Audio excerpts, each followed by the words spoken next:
آپ صلی اللہ علیہ وآلہ وسلم نے فرمایا کہ اللہ تعالیٰ نے مجھے جس علم و ہدایت کے ساتھ بھیجا ہے اس کی مثال زبردست بارش کی سی ہے۔ زمین پر خوب برسے، آج زمین جو صاف ہوتی ہے وہ پانی کو پی لیتی ہے، بہت سبزہ اور گھاس اگاتی ہے۔ بعض زمین جو سخت ہوتی ہے وہ پانی کو روک لیتی ہے۔ اس سے اللہ تعالیٰ لوگوں کو فائدہ پہنچاتا ہے، اس سے سیراب ہوتے ہیں اور سیراب کرتے ہیں۔ کچھ اور زمین کے بعض خطوں پر پانی پڑتا ہے جو بالکل چٹیل میدان ہوتے ہیں، پانی روکتے ہیں اور نہ ہی سبزہ اگاتے ہیں۔ اس شخص کی مثال ہے جو دین میں سمجھ پیدا کرے اور نفع دے۔ اس کو وہ چیز جس کے ساتھ میں مبعوث کیا گیا ہوں، اس نے علم دین سیکھا اور سکھایا۔ اور اس کی مثال جس نے سر نہیں اٹھایا یا توجہ نہیں کی اور جو ہدایت دے کر میں بھیجا گیا ہوں اسے قبول نہیں کیا۔ صحیح بخاری حدیث نمبر 79۔ اللہ صلی اللہ علیہ وسلم نے فرمایا کہ قیامت میں سے یہ ہے کہ دینی علم اٹھ جائے گا، جہل ظاہر ہو جائے گا، دنیا شراب پی جائے گی اور زنا پھیل جائے گا۔ حدیث نمبر 80۔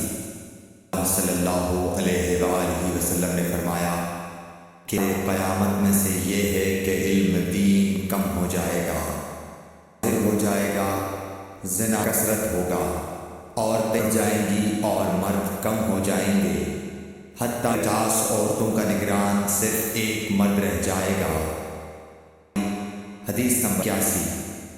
صلی اللہ علیہ وسلم نے فرمایا کیا تھا اسی حالت میں مجھے دودھ کا پیالہ دیا گیا، اسی طرح پی لیا، حتیٰ کہ دیکھا کہ تازگی میرے ناخنوں سے نکل رہی ہے۔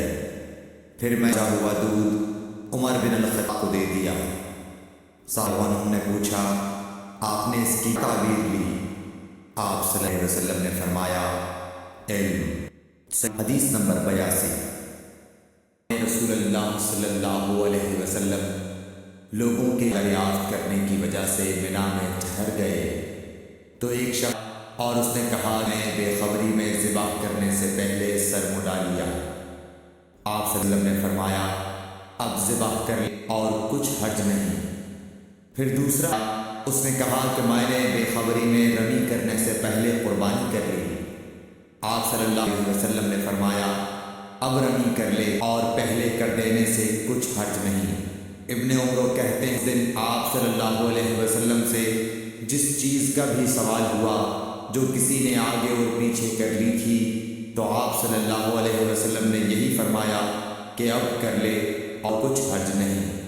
صحیح بخاری نمبر 83۔ وسلم سے آپ کے آخری حج میں کسی نے پوچھا کہ میں نہیں کرنے یعنی کنکر پھینکنے سے پہلے ذبح کر لیا۔ آپ صلی اللہ علیہ وسلم نے ہاتھ سے اشارہ کیا اور فرمایا کچھ حرج نہیں۔ کسی نے کہا کہ میں نے اس سے پہلے حلق کر لیا۔ آپ صلی اللہ علیہ وسلم نے سر سے اشارہ فرما دیا کہ کچھ حرج نہیں۔ صحیح بخاری 84۔ آپ صلی اللہ علیہ وسلم نے فرمایا کہ ایک وقت جب علم اٹھا لیا جائے گا، جہالت اور پھر جائیں گے اور حرج بڑھ جائے گا۔ آپ سے پوچھا گیا اللہ حرج سے کیا مراد ہے؟ آپ صلی اللہ علیہ وسلم اپنے ہاتھ کو حرکت دے کر فرمایا اس طرح گویا صلی اللہ علیہ وسلم نے اس سے قتل مراد لیا۔ صحیح بخاری حدیث نمبر 80۔ ہم سے موسیٰ بن کیا، ان سے وہیب نے، ان سے حشام نے فاطمہ کے واسطے سے نقل کیا۔ وہ اسما سے روایت کرتی میں عائشہ رضی اللہ تعالیٰ عنہ کے پاس آئی، وہ نماز پڑھ رہی تھی۔ میں نے کہا لوگوں کا کیا ہے تو انہوں نے آسمان کی طرف اشارہ یعنی سورج کو کہنے لگا ہے۔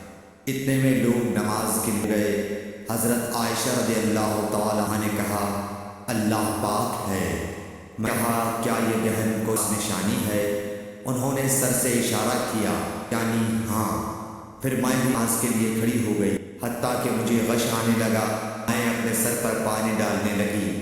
پھر نماز کے بعد رسول اللہ علیہ وسلم نے اللہ تعالیٰ کی تعریف کی اور اس کی صفت بیان فرمائی۔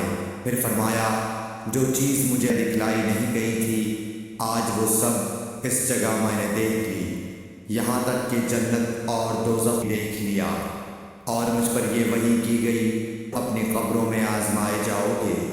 مثل یا قرب کا کون سا لفظ؟ حضرت نے فرمایا میں نہیں جانتی۔ فاطمہ کہتی ہیں یعنی دجال کی طرح آزمائے جاؤ گے۔ کہا جائے گا قبر کے اندر اس آدمی کے بارے میں کیا جانتے ہو؟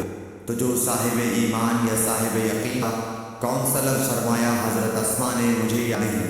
وہ کہے گا وہ محمد اللہ رسول صلی اللہ علیہ وسلم ہے جو ہمارے پاس اللہ کی ہدایت اور دلیلیں لے کے آئے، تو ہم نے ان کو قبول کر لیا اور ان کی پیروی کی۔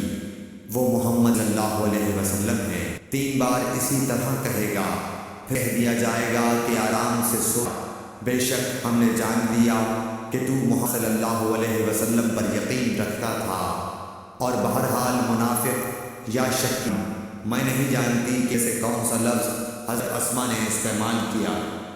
تو وہ منافق یا شکی آدمی کہ جو لوگوں کو میں نے کہتے سنا، میں نے بھی وہی کہہ دیا، باقی میں کچھ نہیں جانتا۔ بخاری حدیث نمبر 6۔